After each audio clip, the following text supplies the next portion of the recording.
Welcome to Teachers Care Society, the podcast that talks about all news and development in the educational field.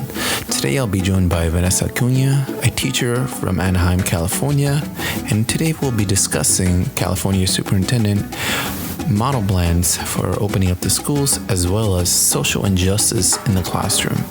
So without further ado, let's jump right in.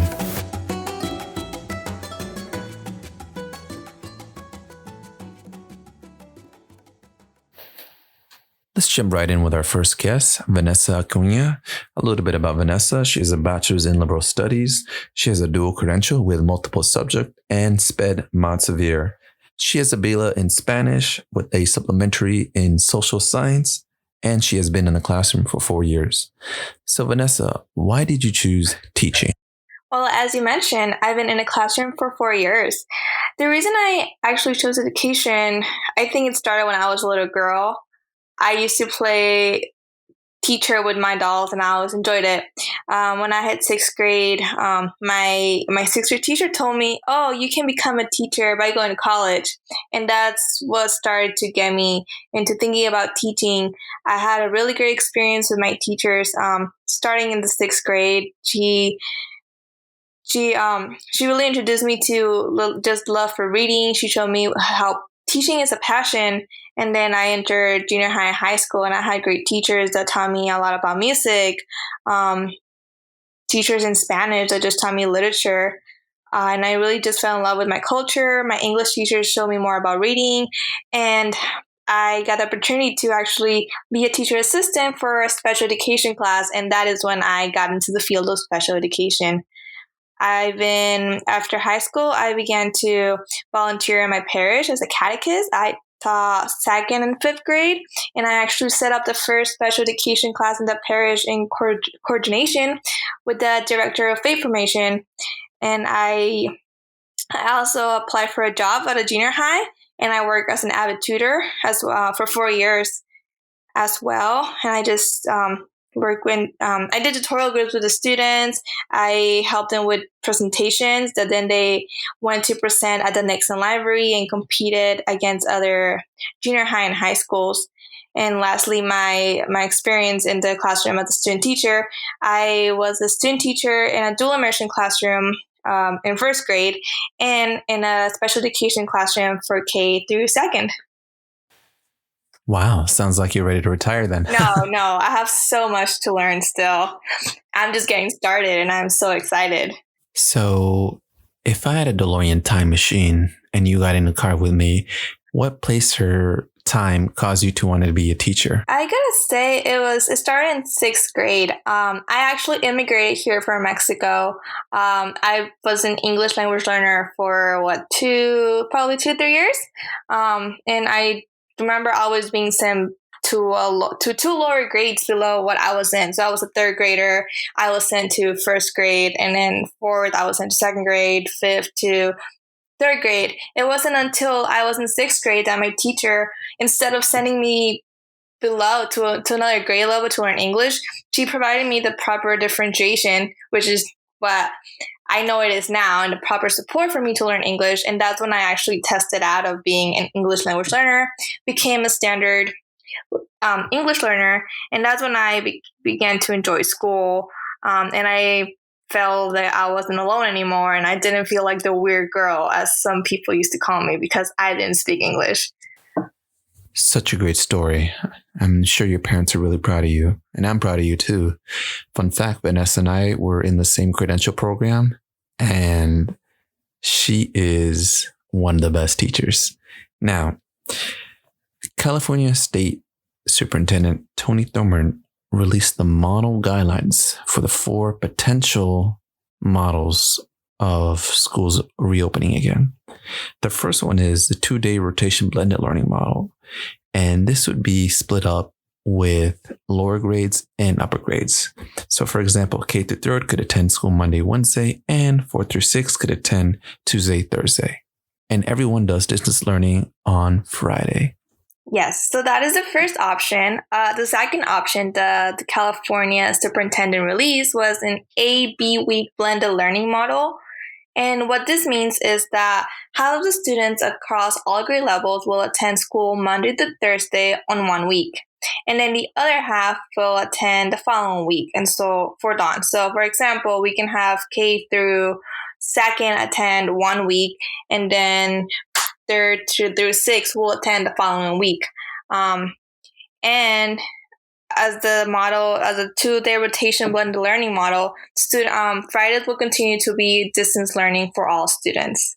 Thank you. And the third model is a looping structure, where younger students may stay with the same teacher for multiple grades and in a cohort. Another fun fact, Vanessa and I are in a cohort together for our credential program.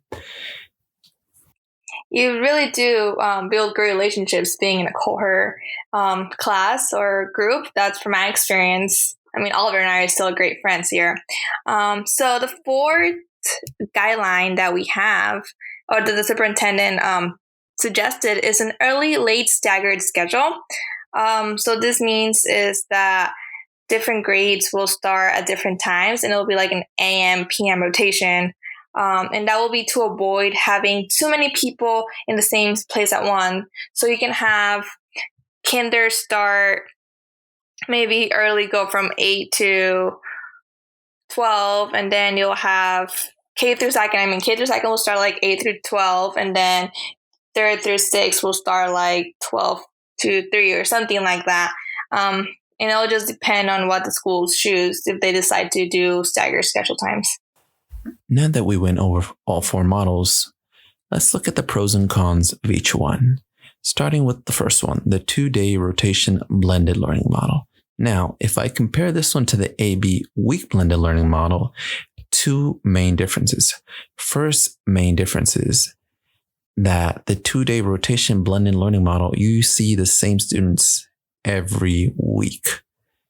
But second difference is you only see them twice a week as opposed to 4 days a week with the blended learning model. Vanessa, what are one of the cons you see for this one?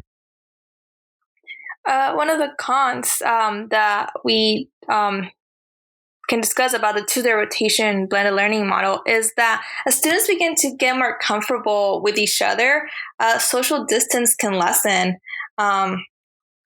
For example, like, as you begin to see somebody more and more, students, they just want to talk to their friends. They just want to be social. So that's something that could probably occur, that social distance will lessen as, students see each other more over an AB week blended learning model, where students will see each other once every other week, and they'll continue to keep those social guidelines. They're a little more fresh in their head because they don't see their classmates as much. Half day. Instead of it being a social distance day or a distance learning day, just make it a half day. And that way the kids still go to school every single day. Now, it might get a little bit tricky or confusing trying to figure out the time that you go on Friday, but after 2 or 3 weeks, the students and the parents, the families should get used to the schedule. Yeah, well, what I was thinking is, what about students who are more at risk, or like the lower grade students who are learning how to read and they're learning basic math skills? They need more intervention, more support from the teacher on a daily basis. And if they're only seeing their teacher once every other week, within the week that students don't see the teacher in person, what happens to the students' learning? And this is when parents support really comes in. Like, teachers and parents are going to have to just have that great communication to make sure that the students are continuing on their learning. They're working on those reading skills or math skills, writing skills, any other skills that they're working.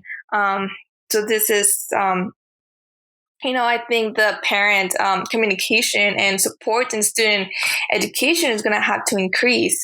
Not in school and are doing the distance learning, how can we help those students keep up to date, up to track with all the lessons that the teacher's giving?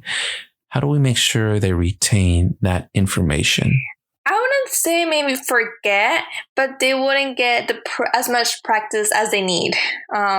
So their skills will not be maybe as high as students who will be seeing, at least that will go to school every week, even if it's 2 or 3 times a week.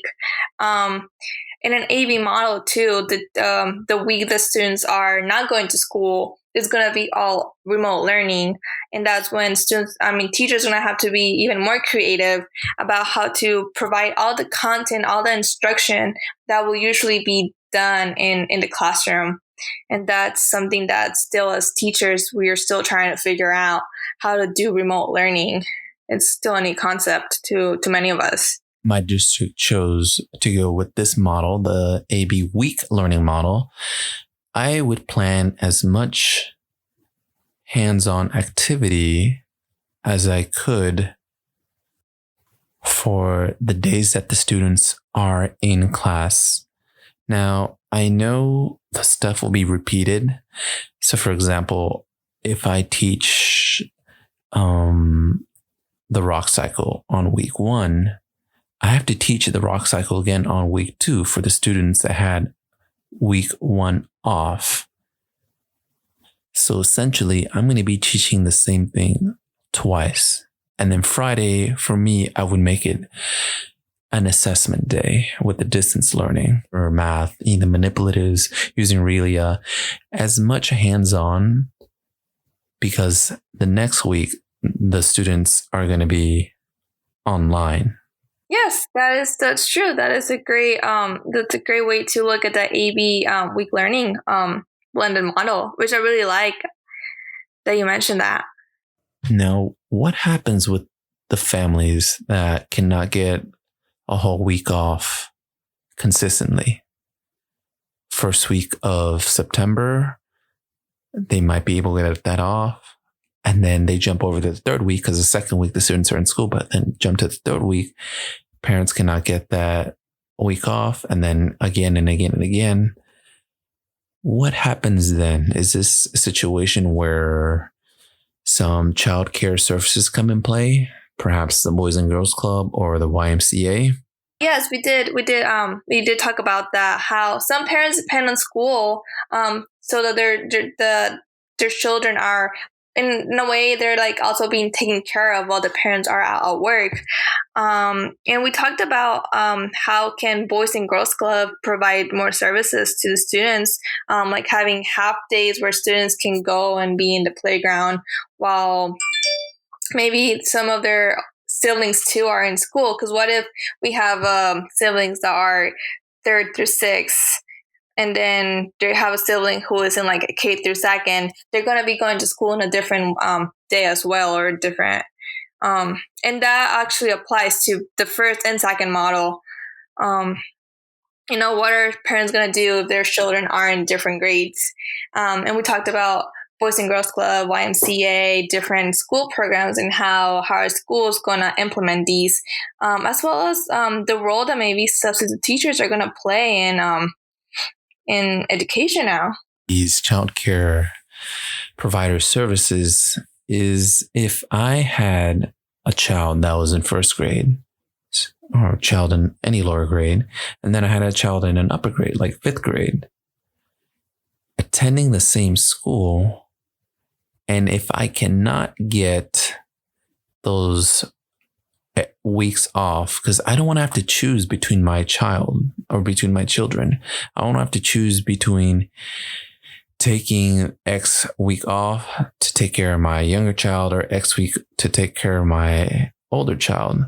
What I would do is maybe use these YMCA and Boys and Girls Club to have both of my children at the school at the same time. My younger child would be having a week of instruction while my older child would be doing some kind of homework help, independent study, maybe recreational activities. And I think there's going to be some problems that rise if you make exceptions. Well, I think if you make an exception for one student, you're going to have to make an exception for everyone else. And then what about the teacher of the student who's a 5th grader? She's going to be required to go on her assigned day. So I think it's really tricky when you make exceptions.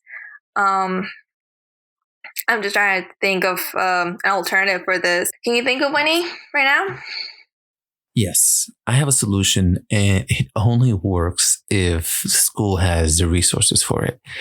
But basically, what I would do is send both of my children, so the lower grade and upper grade child, send them to the school. And I think the bus situation, they might arrive at slightly different times, but they would be in school for the majority of the time. And basically what would happen is my younger child would be having their instruction, and the older child would be through any recreational childcare provider. And they would take breaks in between, hopefully. And at the end of the school day, whether it's a half day or a full-on day, I get to have both children come home. Again, they might be on separate buses. There might be a slight delay, 30 minutes or an hour. But for the most part, they are at school at the same time, and they leave school at the same time. Again, this can only work if there's enough space at the school. Not all schools have a field. Not all schools have a black dome. Not all schools have extra rooms for these after-school providers.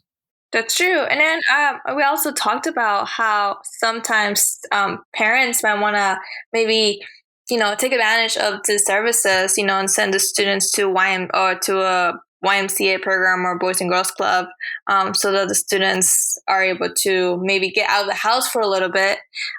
So what about when students don't actually need these services? How do you control all of that? And I think that's a question that everyone at the district level and state level has to have into consideration, and really know how you're going to enroll students in Boys and Girls Club, YMCA, or other service. Like the idea of taking a bus for a situation like this where you want siblings at some kind of child care services, and the bus takes them to another location, maybe strictly dedicated for after school or before school providing. Now, if we look at the looping structure or the cohort style, there's plenty of pros, and one of the pros is staying with the same students for more than 1 year, getting to know your students. And I believe, Vanessa, you had something similar like this growing up in Mexico?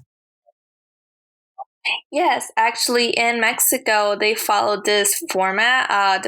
For first and second grade, you have the same teacher. And for me, I personally had a good experience with it, because I felt like I knew my teacher's expectations. I knew what she wanted. So that is a great pro, that you know the teacher as a student, and as the teacher, the student, your student's strengths and where the student struggles with. And you can provide a lot more support sometimes in that way. But I know I was talking to Albert too, and we're talking about how sometimes teachers, because they know the student already, they may not start to consider other instructional strategies that might work for the student. You want to add to that, Albert? Having the same group of students for more than 1 year, particularly SPED mod severe. And the reason behind this is you want to work with the long and short-term goals of that student. And because you have that student for more than 1 year, you can really tailor the lesson, the content of working on their goals. You can really tailor everything to best fit the needs of that child. So sometimes teachers, towards the end of the year, they can, we use the term lazy in quotation marks. The teachers can probably get lazy because they know they're going to have the student for next year. So maybe they'll just not focus on certain content areas as much as they should, because they're saying, oh, we'll teach the students next year. But then the question I ask myself, isn't this actually hurting the student because they're already going to be behind in second grade because they didn't get the full curriculum in first grade? So that's part of teacher accountability. For all schools and teachers is collaboration. Collaborate with your fellow teacher that's in the same grade, and collaborate with the teacher that is going to be the next grade. If I have the students for 4th and 5th grade, I'm going to be collaborating with the 6th/7th grade teacher. So that way I can best prepare my students for the next teacher. What is it that they need to know for the next grade? Maybe the teacher's saying they should be able to type on a Chromebook or on a laptop, because I know with this generation, they're so used to touchscreen of a phone, of a tablet.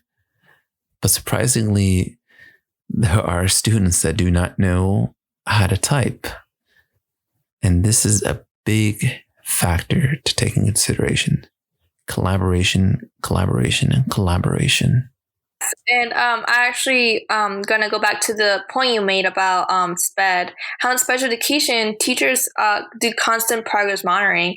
So I think for general education teachers with this model, they're gonna have to start doing more progress monitoring, because they're gonna be giving that information to the next teacher 2 years later.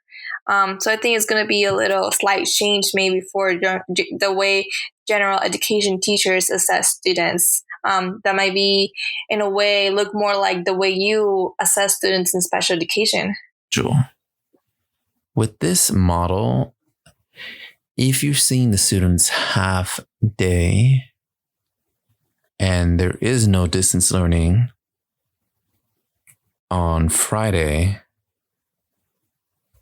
does this mean that the school year gets extended? And I say that because you're supposed to have instruction with the students X amount of hours. I know when the COVID-19 first started, you still had those hours met through Zoom, synchronous teaching, or student-paced teaching. With the half day, I guess you could still do that, but you need to have the students accountable for their attendance, for their homework.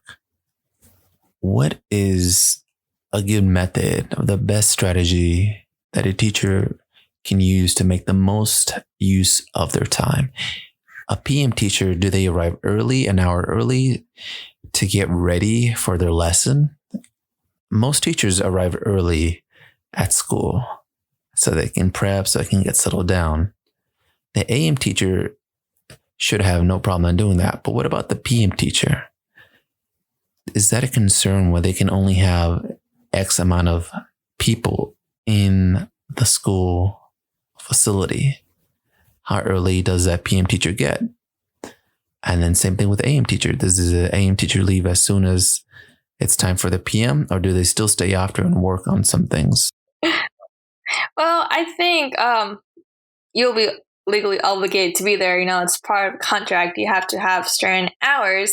But right now, just thinking about how maybe during that time, you mentioned something about extending the school year, but I believe that the early staggered schedules could still have some sort of remote learning in there. So maybe students are only in school for half the day and then they go home, and maybe the teacher will have an option for office hours, online office hours. And I think that's when that's when the teacher will be staying in her classroom after hours or before hours, which will be part of the contract. And that will be a great way for the teachers to plan and look at assessments, do office hours with students, collaborate with other teachers. So I think teachers will still be on campus for their 6-7 hours that they're required to be there. It's just that they'll be spending less time with students, but they'll also be doing more remote learning. So it'll be more of a hybrid method. If this was the model that our district chose and I was an AM teacher, if my principal gave me the okay to go home after that and not stay to work on some projects or paperwork or prepping for tomorrow, what I would do is, I would go home. Now, if I didn't have any duties or obligations like picking up my child or taking care of my dog or loved ones or whatever obligations I had at home waiting for me. If I didn't have those, I think I would stay on campus to be productive. Yes, there is more distractions at home for sure because there's more responsibilities at home. Our homes are our place to rest, our place to relax, and there's other people living in our homes too, I don't have children myself, but the teachers that have children, then they have to work on their own children's schedules that are going to school and are receiving education. So it becomes a little more tough for even teachers to teach at home because they have to have responsibilities. You have to cook, have to clean children, pets, etc. So I think being in the environment is personally for me, like Oliver said, I prefer it. I work better. I am able to focus more on my job that way. As a principal, would you allow some kind of in-person office hours for all grade levels? If they had any questions about homework, if they had any questions about school, or if they just want support, these teachers are going to be filling in kind of like a counselor position. I think, to have office hours in the classroom, I feel if the district has an organized method of keeping track of how many students are in the school site at once, and this depends on how big the school is, how many students and teachers are in the school site, and if teachers can maybe kind of like when you schedule conferences with parents, you set up like time slots and you're like, okay, so maybe we'll have, let's say Susie and like Karen come on like one day for office hours if they need it, and then like the next day like Carlos will come in, just create a schedule for them. And if there's too many people at the district level, then you're gonna have to resort to online office hours, because we have to make sure that our first concern is our safety, and we have to make sure that we are all staying safe and just following guidelines. Do you see a big role for childcare provide services, particularly those that are in underfunded school districts, Title I districts? What role are they going to play? Yeah, that's a great point that you bring up. And I think right now that's something that districts, we're all trying to figure out how to make sure that they receive those services, especially when we're trying to have a certain number of people in the classroom. Something else that I was thinking about when you were mentioning that was, it'll require more work and more organization, but maybe providing Boys and Girls Club services to like a different site. But then this will require bus transportation, more cleaning, more sanitation, but it will also provide more jobs as well. So maybe instead of having Boys and Girls Clubs or YMCA at the school site, you can actually go to an actual center and, figure out there. But then again, not all schools have those resources.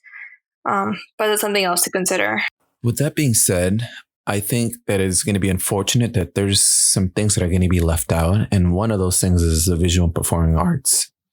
And that includes music, art, dance. It's all very unfortunate. And I've seen high schools and colleges try and tackle this. But in the elementary and middle school level, I see it just being abandoned completely. Yeah, many students, especially at the junior high and high school level, sometimes have to share instruments. So this brings up a good question to the districts, like, okay, are you going to have to cut off completely out the visual and performing arts, or maybe buy more instruments?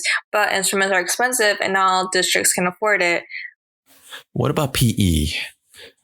How does PE play a role in the school environment? Could you have PE on an outside area like a grass top or blacktop and just have contactless sports or activities? And think about PE for SPED as well. They still have their adapted PE services. And then libraries. As far as libraries, I don't think schools are going to go the route where they have a library open for books for checkup. They might have a library open, like a small portion of it for a classroom, but students won't be will not be able to check out. And this is unfortunate. I know the alternatives are ebooks and e-magazines, but nothing beats the hard copy of a book in your hand. I know, Vanessa, you're sad about this. You're a big book lover.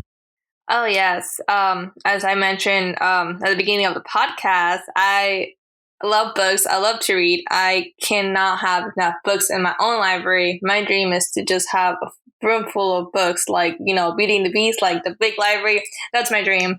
That's, hopefully I can do it. But there's just something about reading books, like physical books, that I just feel you get more into, that just has this great feeling. But no more library means that we're going to have to switch to online books, ebooks, Kindle, Apple Books, any other platform for books. Which I also think it's a little hard to read. I personally, my eyes get a lot more tired reading from a tablet or from a computer. But it can be disinfecting all the books that the students touch. So at least they'll still be reading in books. So that's still a good thing. I know that with today's technology, you can make an ebook with pretty much anything. I have a scanner app on my phone, on my tablet, take a picture, it turns it to the PDF file. You can upload it online. And there's services like FlipSnack where you can make a magazine using the PDF images. And you can even record yourself reading the book, essentially creating an audiobook, narration. There are services that translate it.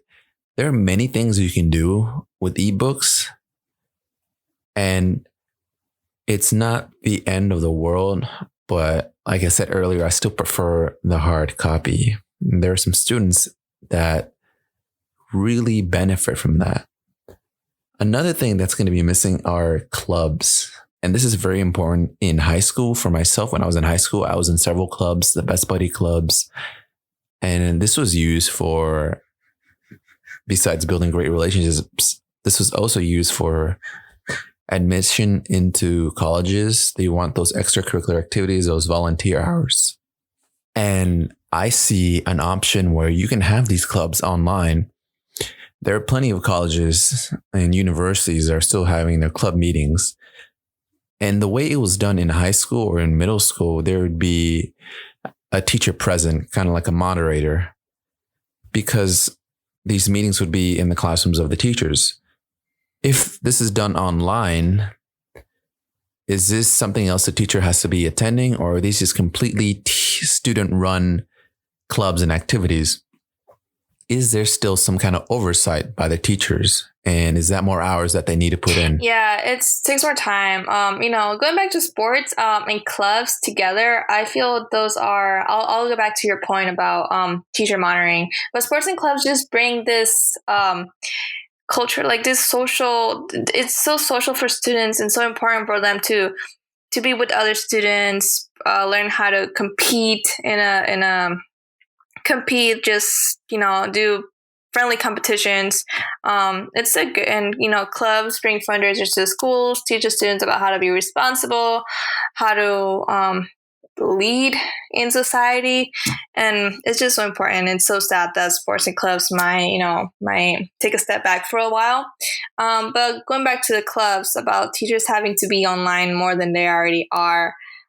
It's tiring to be online. It is tiring to be on Zoom meetings all day, 33 or 4 Zoom meetings, instruction,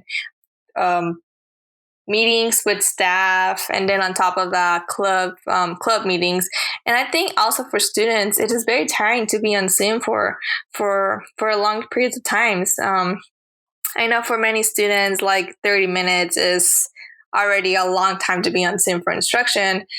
So now you're going to have to do clubs online. And a lot of what clubs do actually is a lot of volunteer work, going out to the community and fundraising. So all of that is kind of be gone for a little bit too. There's a model that's not mentioned or that wasn't provided. It was thought about earlier a few weeks. And basically this model would be the students that need the most intervention would be attending school every day. And this also includes K through second, because K through second, they need that social interaction. They also need to be taught how to use these tools, the behavior, and also the SPED population, as long with I think ELL. it's good. It's a good method, or a good to think of, actually. But then my question is about, what about the parents who would, maybe they want to cheat the system, to have their kids attend school every day. That's kind of what I'm wondering about. And so after like second grade, students are going to be doing remote learning for the rest of their life, or until the pandemic kind of dies down a little. And I think this one also, who is like more at risk students? What about like gotta think about the socioeconomic, where are schools located? So some schools have more students at risk than other schools, which means that some schools will need all students to be there, while other schools, maybe they don't need all students to be there. So then it just creates more loopholes for districts and teachers to figure out. And if you have a school that needs more students to be at there because it's a more at-risk school, then that means you're going to have to go back to one of the previous models. Is it going to be an AB model, or a every other day model, loop learning? It's just a lot more to consider than the other methods. And you're actually here depriving students who are not at risk of having this education of kind of interacting with other students. So then you are already like, I don't want to say discriminating, but you are in a way like separating students already. This is where subs, aides, paraeducators, and playground supervisors come into play. They would be in the classroom managing the students, while the main teacher would be teaching from home. If I'm a teacher who's more vulnerable to getting sick, I would stay at home, and this other adult would be just managing the classroom for me. That would be presenting the information that I'm teaching. I can make videos, PowerPoint, any other interactive presentation, and the teacher or the adult in the classroom would be there to present the information, maybe take attendance. It's a good method. What I'm kind of thinking about is, in a way, substitutes are going to be doing, they're not going to be doing instruction. It's just classroom management. But then I feel like that they're probably going to wonder, why am I, they could probably be they're already doing the teacher job in a way. So I wonder if they'll be okay with this kind of system. If I was a substitute teacher, I don't think I would like to kind of go and, just do classroom management. Because in a way, I'm also like providing the instruction to the students. But I do think it's good to consider for, to make sure that more people have jobs. It gets tricky. It does. This area does get very tricky.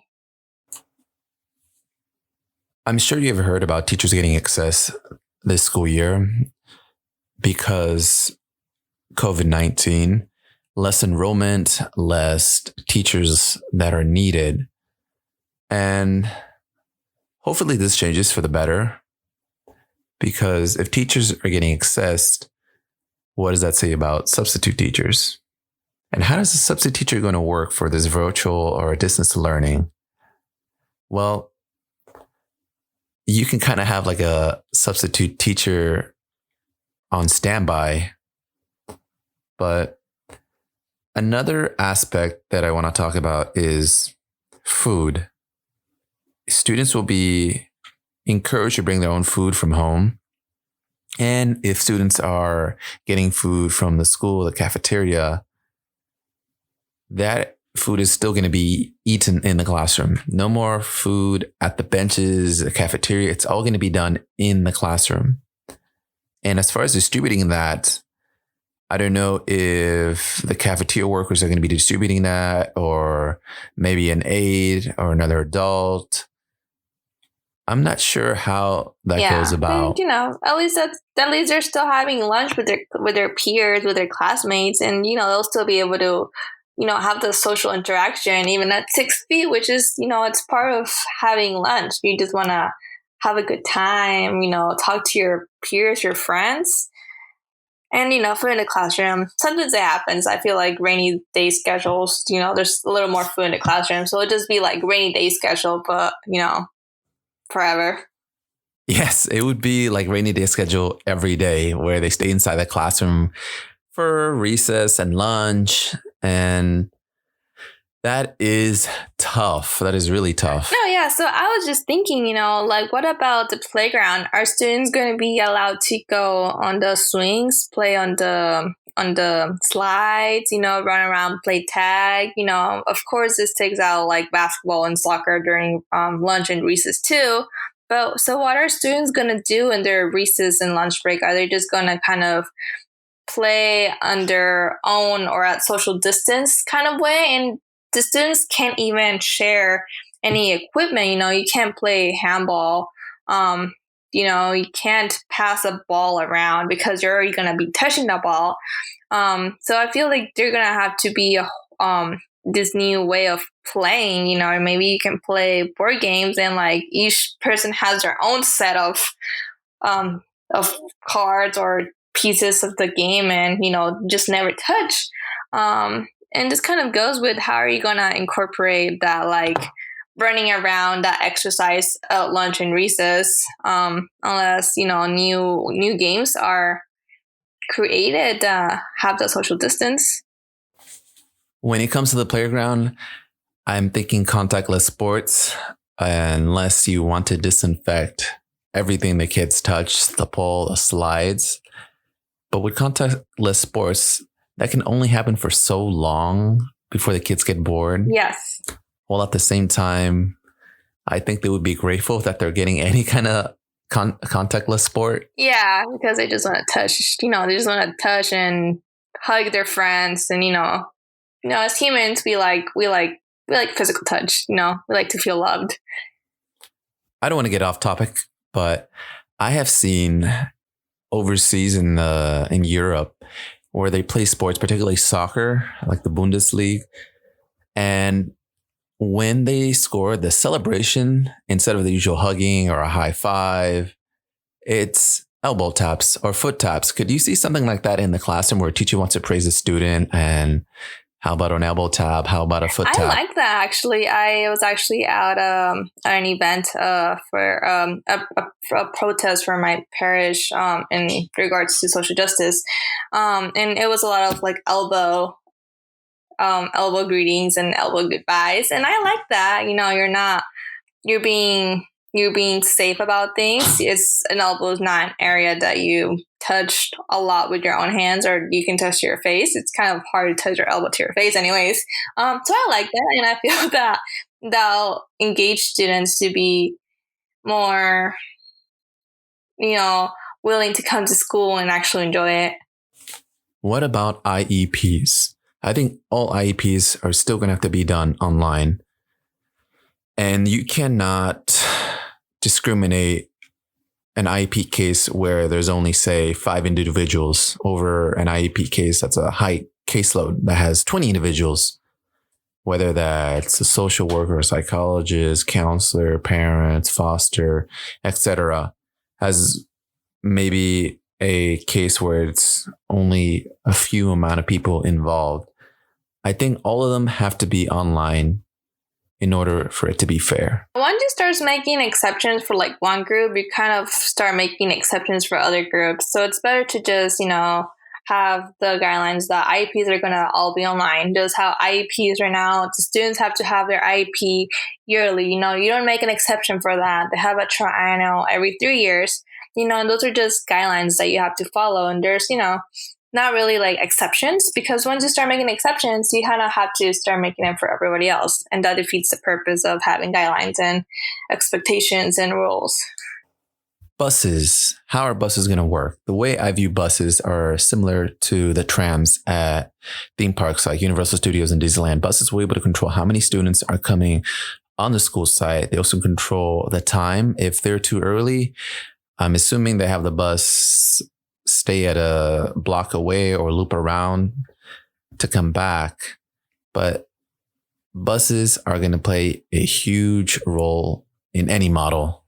And when I'm thinking about buses, how would you take the students home? Do you have a one-stop location where all the students from this bus, they get dropped off at this other off-site parking lot? Or maybe for the older grades, you still have the students choose the stop that they need to get off of.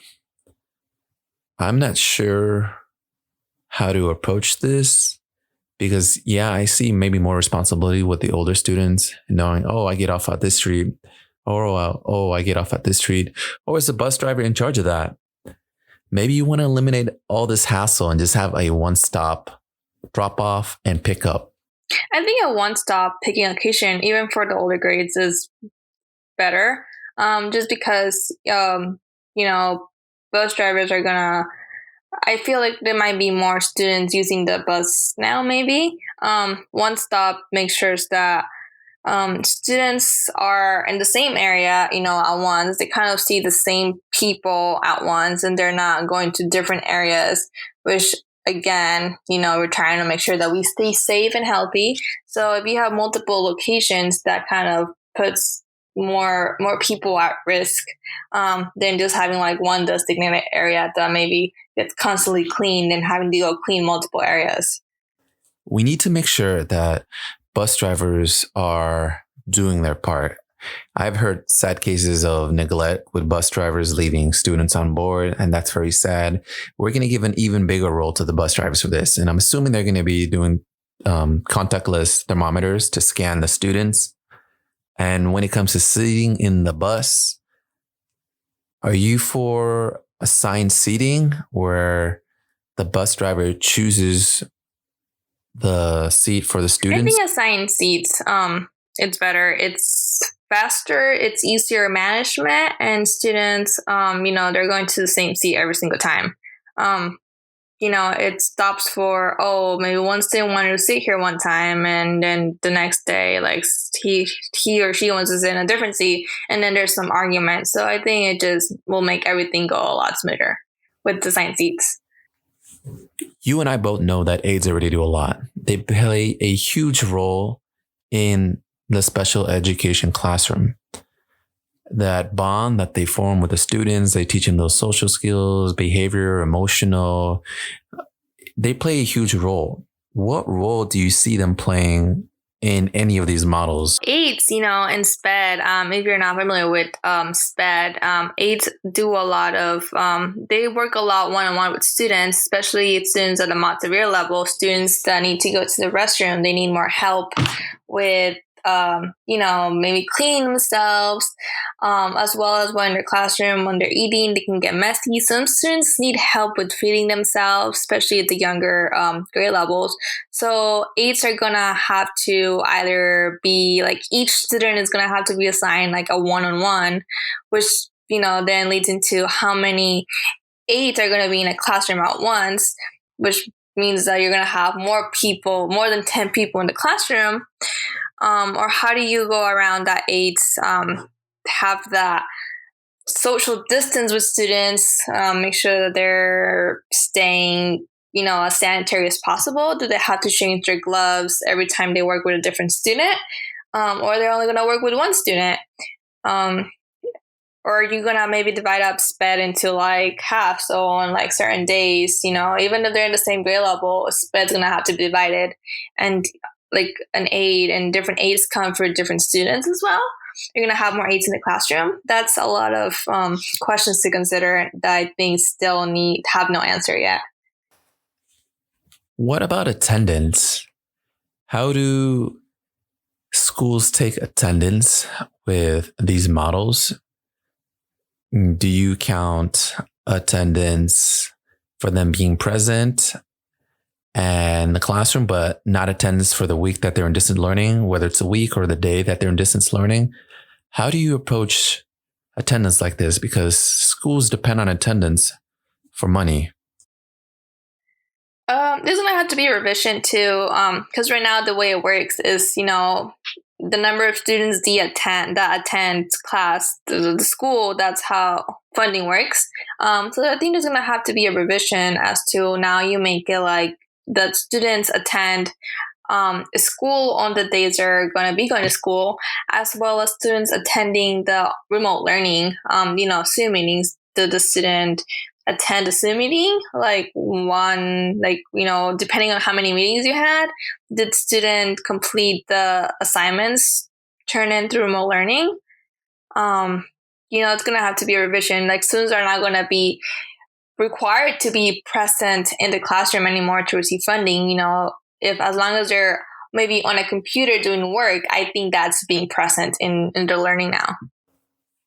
Given the current climate with all that's going on, the protests, the Black Lives Matters, the police brutality, social injustice, and you still have kids locked up in cages, how does a teacher go about this?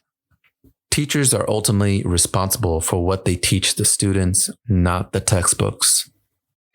Yeah, I think, when in instruction, you're not going to only resort to using the textbooks. Textbooks are secondary sources. You're going to want to make sure that you bring in other sources, that go along with the information from the textbook. And that's actually teaching the students how to analyze different media, different kinds of text, whether it's primary sources, secondary sources, and it helps them with also understanding bias. Why was this written? And then how come the view of history is one way, but then another set of individuals see in a different way. And you just start teaching students how to look at different perspectives in history. And that's what historians do. And as teachers, we have to teach students how to be historians in the classroom and be able to, use their critical thinking skills, and be curious about the world and just continue this for their lifelong learning, that they don't believe everything that they read right away, that they think about it and they make their own decisions about the issue and the topics. When it comes to teaching social injustice, you never want to water it down. You want to be honest with the students. Of course, you might change some of the wording that you might use. You can't really say certain words with kindergartners because then he would scare them. But just be aware of how mature the students are. And like I said, don't water it down. They need to know what's going on in the current climate. They need to know what it is and why it is important. Yeah, you have to be honest with the students. They know what's going on, especially now that, there's technology at the top of their hands. They have, maybe not the younger grades, but once you start hitting like sixth grade and higher, students have access to social media and they start seeing all this information thrown at them. And a lot of times maybe they don't understand all of it. And as teachers, we are responsible for making sure that we provide the resources that students need so that they can, think for themselves, judge what the information is coming at them, and make decisions and that are, they're going to make sure that they are responsible citizens, and they're not going to they're not going to harm others. They're going to advocate for others as well, because I think that's what, at the end of the day, now we are trying to focus on advocate for others, no discrimination anymore. For the younger grades, they hear a lot of things from their parents. Their parents, express their concerns, and the younger students express their parents' concerns. And it's also important that we as teacher are able to talk to students about this, students, they become worried, they become anxious as well. They just want us to listen to them. And, as teachers too, we provide students with information and knowledge and the tools that they need to do their own research. And then the students themselves, they go to their families and to educate their parents, their siblings, their grandparents. It's just this circle of like educating each other. And students themselves, they educate us as teachers. That I have found that I learn something new from my students every day. I just have to be open to it. Even with all of this, I still think the most important factor to take in consideration is a safe classroom environment. You need to make sure that the students feel safe, where they can feel comfortable expressing their concerns, where maybe they don't know what's going on and then they won't feel ashamed of asking this. And they might ask, what does Black Lives Matter?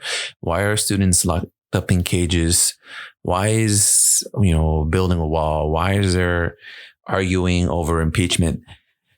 Students want to know these things, and maybe they might not have the resources at home. Maybe it's a topic that their household doesn't fully understand. It's up to teachers to make sure that it's not a taboo. Students want to know, and we are that source of knowledge for them. Yeah, my mom likes to say that no question is no question is dumb. In Spanish, she tells me like ninguna pregunta es tonta, meaning that every kind of question we ask, we literally ask because we don't know the answer and we want to know more. So we shouldn't, make other students feel bad for asking questions. An awesome idea that I always like to see implemented is when teachers bring guest speakers. Similar to how you have career day and you bring a firefighter, you bring a hairstylist, a barber, you bring a doctor. It's always neat when students see these people in their community and they ask them, wow, so how did you get that job? What did you do? And these people are experts in their field. And I think it's also important to have something like this with what's going on right now. Bring in community members from certain organizations, and these advocates will be great resources for the students and for the families, because most of the time when you reach out for guest speakers, these people are active members of the community where the students live. And it's important for them to see the connection. For example, if I'm talking about Black Lives Matter, I might bring someone in from NAACP. If I want to reach out about maybe the gay community, I could also reach out to the Trevor Project, the Gay Straight Alliance. And I love that. I loved it when I was in school and there was guest speakers that came to talk about issues that they experience or just topics in the community.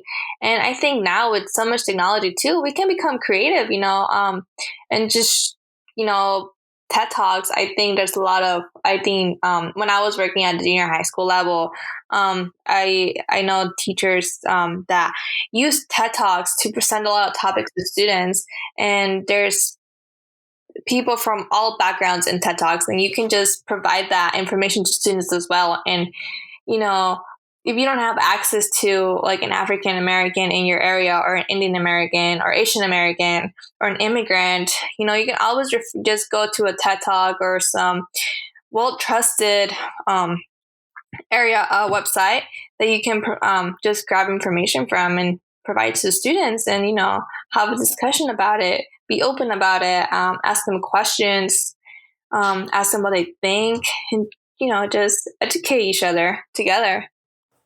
Vanessa, as this comes to a wrap, is there any advice you would give to new teachers or those even thinking about entering the education field, even with all the news that's going on right now? I mean,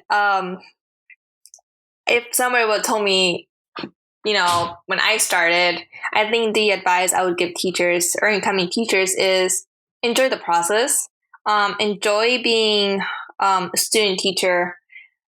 make sure you collaborate as much as you can with different teachers. Go observe as many teachers as you can. Don't just stay in your classroom with your master teacher. Go out there, ask your master teacher, if she can give you maybe like 1 hour of your time, and you can go observe a different teacher. And teachers love that. They love to see that you are open to learning new things. Make sure that you also, talk to administrating level. They love to see you. They love to they'd love to have new like prospective teachers in mind, and staff, principals, have great advice they can give you. They have a lot of resources. They have a lot of experience that they can provide you as well. Make sure you're friendly to everyone. Talk to the secretary, to the custodian. They are the people that like are the backbone of the school. Without the secretary and the custodian, a lot of the things will like kind of fall apart at the school level. So make sure you're always friendly to them, talk to them. They help you a lot. They give you a lot of great advice too.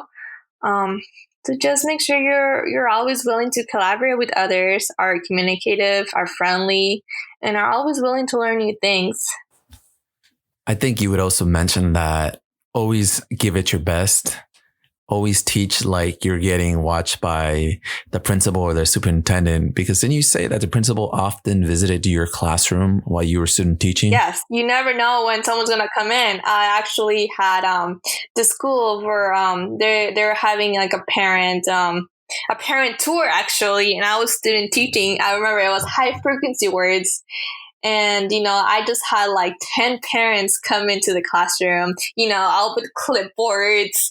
The principal was there. And the students kind of, when they see other people come in, sometimes they'll behave better or sometimes they'll act out. It depends on the day as well. But I was just kind of, if you have someone come and observe you, especially as a student teacher, kind of don't ignore them, but like don't let the students know that you saw them. Just keep going on with your lesson. Always give it your best.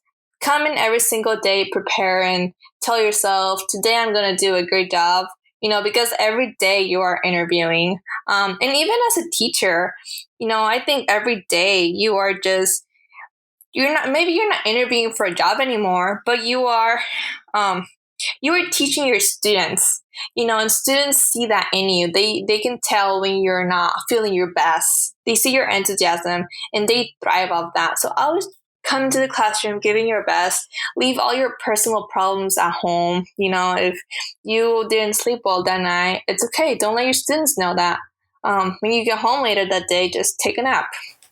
This has been another episode of Teachers Care Society. I want to say thank you to our guest today, Vanessa. Thank you for having me. And to you, the listeners. We'll see you next time.